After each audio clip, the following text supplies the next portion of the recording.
Yeah! I'll be Legacy at it again. Goblins versus Junk. And I'm starting off with a mountain. Somebody was asking me what kind of hands do I keep with just mountain go. Well, usually it's like either a Mogg War Marshal with like a Chieftain with some removal, and like a Matron is usually, and a few lands. Those are the hands that I usually keep that I don't have a Vial or a Lackey, because I have noticed that they get there and they're still pretty aggressive. But now to the game. So he drops a Deathrite Shaman and he wastelands me. And now he plays Bob, aka Dark Confidant. I can't pay for the Echo, so I have no choice. Token comes in. Don't forget that trigger, guys, because in tournament play, if you forget the trigger, you do not get the token. So Gempalm here, there goes that removal I was talking about. Coming in for one. Smashing on through with the Goblins. Little green men. So this junk list, this deck here, actually me and Dave put together within like 15 minutes real quick just to play test. So it's not really a standard list. I mean, I don't even think there's any such thing as a standard list for junk. It's just a bunch of green, black, and white cards. The best ones that you could think of. Just put them all in one deck and fuck shit up. Get balls deep and people, man. So he's removing a wasteland here, and he is going to play the Stoneforge Mystic. So here, his picks are going to be Batterskull, GTA, or Sword of Fire and Ice. And here you see him, he's thinking about the Batterskull, but he knows that the Sword of Fire and Ice is usually a wrap for Goblins. There's not a lot you can do about that once it's online. So I know that I'm in trouble, and I make a huge misplay here. I don't know what I was thinking. I was in attack mode, so I play the Chieftain, and I end up attacking with the Chieftain when I should have left it back. And he double blocks with the Stoneforge and the Deathrite Shaman, and for some reason, man, I didn't think he was gonna block with the Stoneforge. I don't know why. I thought that maybe he would have had a Batterskull. So if you saw there, I kind of paused because I was in shock that I actually made that misplay, because I am horrible at Magic, apparently. Extremely bad. I should stick to Yu-Gi-Oh or some shit like that. I never played those games. But anyways, draws a Sylvan Library for turn. Very good card. A lot of card options with that, especially in junk and decks like Maverick, where you have a lot of shuffle effects. Becomes a really, really, real good card. So here he is thinking. Like I said, we had just put this deck together, so he's going to play a little bit slower than he normally would be playing, due to the options that he has to run here. Not only that, but we've been playing about 5 hours of straight Magic at this point. No excuses. We're still fucking shit up. So Sylvan Library for turn. I'm in bad shape now that I lost that Chieftain, because that Chieftain was really good. I really needed it to help me get there. So now we're going to grab the Matron. And this is one of those plays that some people were asking about what exactly happened. So he lets the Matron resolve, and he lets the trigger. Like I tell him, you know, I trigger, I grab the Tarfire. So at this point, I still have priority. I mean, he decides he's going to fetch, even though I haven't passed priority. So I tell him as he's fetching, I go, well, hold on, I still have responses to your fetch. That's why it kind of slows down. And I say, I'm going to Tarfire your Stoneforge Mystic in response to the fetch. So the reason this happened is because we were just playing quick.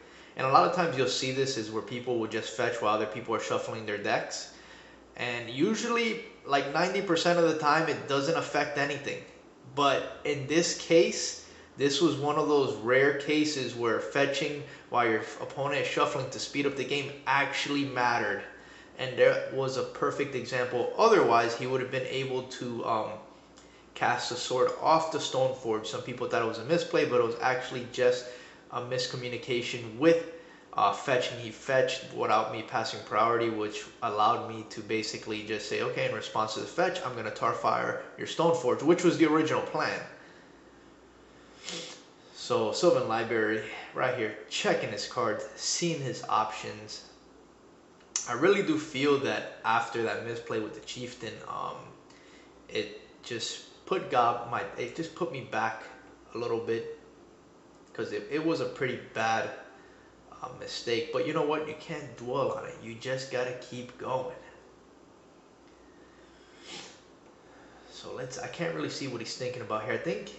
I know I saw a Lingering Souls there. I wonder if he's thinking about the Lingering Souls or the Knight of the Reliquary. So he plays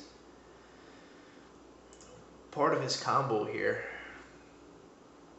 And this is another thing that people were saying, is that he actually cast the Knight of the Reliquary with no white mana. He has Thespian Stage, a Swamp, and a Bayou. Welcome to Albi Legacy, where all your spells are colorless, apparently. So no white mana tapped, even though he has a white open, and he has no swords up. So, and you know, retrospect, looking back at it, it doesn't even fucking matter. But still, it's kind of a funny mistake of overlooking your mana. But yeah, again, it doesn't really matter because there's no swords in hand, and even if there was, he has a Deathrite Shaman, and he could have easily just used the white over the Swamp. That's not a big deal. So here we go. Goblin Warchief in the house. Goblin Sharpshooter. And now we come in for 3. Now he doesn't block here, because if he does, the Sharpshooter is able to deal 3, which will kill the Knight of the Reliquary and can also kill the Deathrite Shaman. So it doesn't do anything there. Gains 2 life, so really only takes 1 this turn. Deathrite Shaman is kind of a pain in the ass versus this deck, because you're an aggro deck, so you're trying to kill them as fast as possible, and when you're dealing 3 or 4 damage a turn and they're gaining 2, it really slows down your game plan and allows them to develop a board that you cannot come back. So, because again, you know, your job as goblins, you're trying to build a board presence where you're just so far ahead that they can't come back, but you're trying to do it in so fast, because I mean, you only have so many really big cards to play that eventually, if the game takes long enough and your card advantage is not getting there, they could easily take over with bigger creatures and better spells. So I believe he's going to Abrupt Decay. Either his choices are going to be Goblin Warchief or the Sharpshooter. I would probably go with the Sharpshooter, because the Sharpshooter can allow for some very fancy plays. Also, it can possibly kill a lot of creatures. Even though his Knight of the Reliquary right now is kind of big, but nothing that a Gempalm Incinerator can't handle.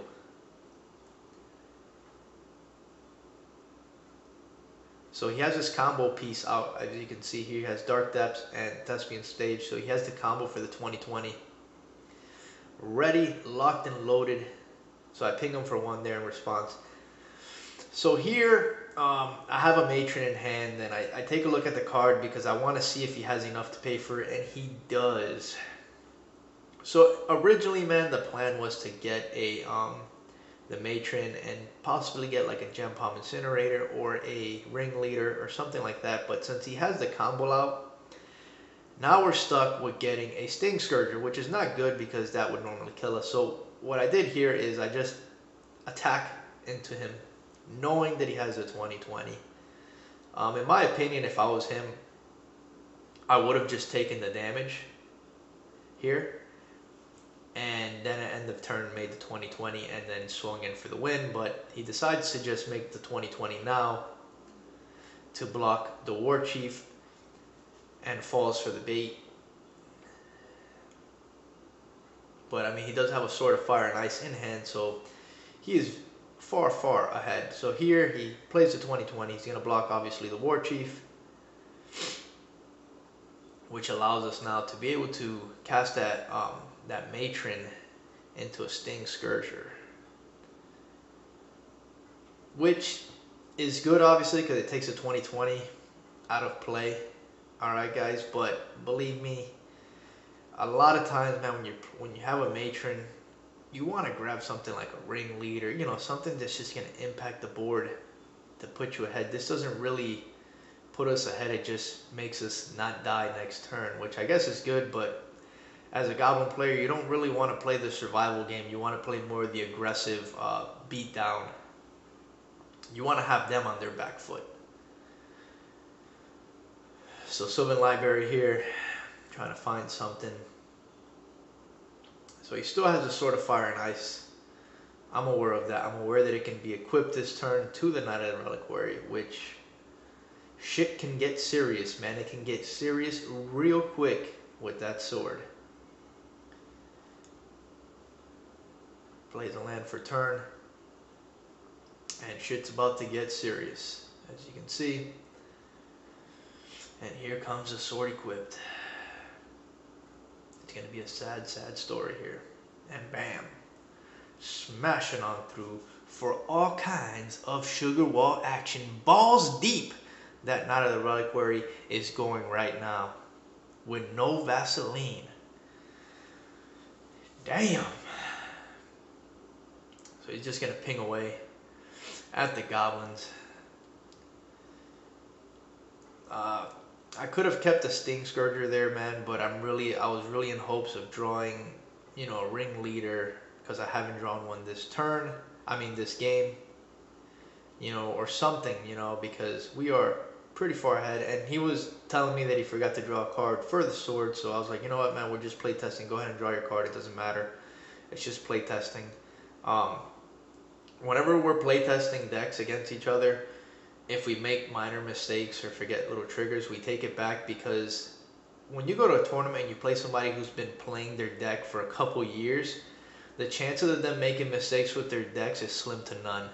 So we try to get is the best playtesting information that we can by letting us take back little mistakes like that, which obviously he missed a trigger, which is fine. It's not a big deal. An opponent who is savvy with this deck will not miss that trigger. So here we go. What is he thinking about here? I think I saw Lingering Souls there. Yeah, I think that's what he drew, which puts us in really bad shape here, because that knight is pretty big. Can't really see. Let me see. I believe there's 3 lands. So 5, 6, 7. I believe he's smashing on through for 7, and he's killing a guy, and he's drawing a card. And there goes a Wasteland here. Which now we're in big trouble, because he has lethal on board next turn, and there's nothing we can do about that Knight of the Reliquary here. So some lingering tokens there used as germ tokens. Those are obviously Lingering Souls. I'm not going to go through a box to look for those tokens. Pass his turn here. Ringleader. A turn too late, but all good. This Ringleader is actually a really good Ringleader, actually. Look at that. Chieftain, Piledriver, Siege Gang. Extremely good Ringleader, but just a turn too late. And, you know, I just swing with everything here. Don't even think about my attacks. I mean, we're dead next turn anyways. It doesn't matter. So everything just basically dies here. And just left the knight, just counting damage here. And that is game 1. And now we're going to move on to game 2. And see how that goes with Junk and Goblins. So let's get this party started, guys. So he had to mull to 5. Not a good thing. especially against goblins, because they can bury you in card advantage. Æther Vial, snap keep, all day, every day. Æther Vial, fucking shit up. Putting a counter on there. Don't forget your triggers, guys. There are some douchebags in tournaments that will call you out on it. Goblin Lackey off the Cavern, Æther Vial on 1, so we know that that is a possible Lackey coming on through that vial.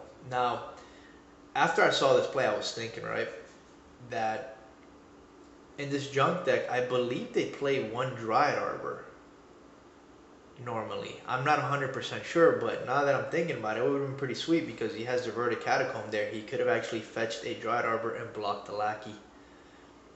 But, like I said, we made this this deck really quickly just to play test. So, Warchief comes in, I cast a Matron here, and now I just want to apply pressure. I see I'm ahead on the board. I got Lackey trigger.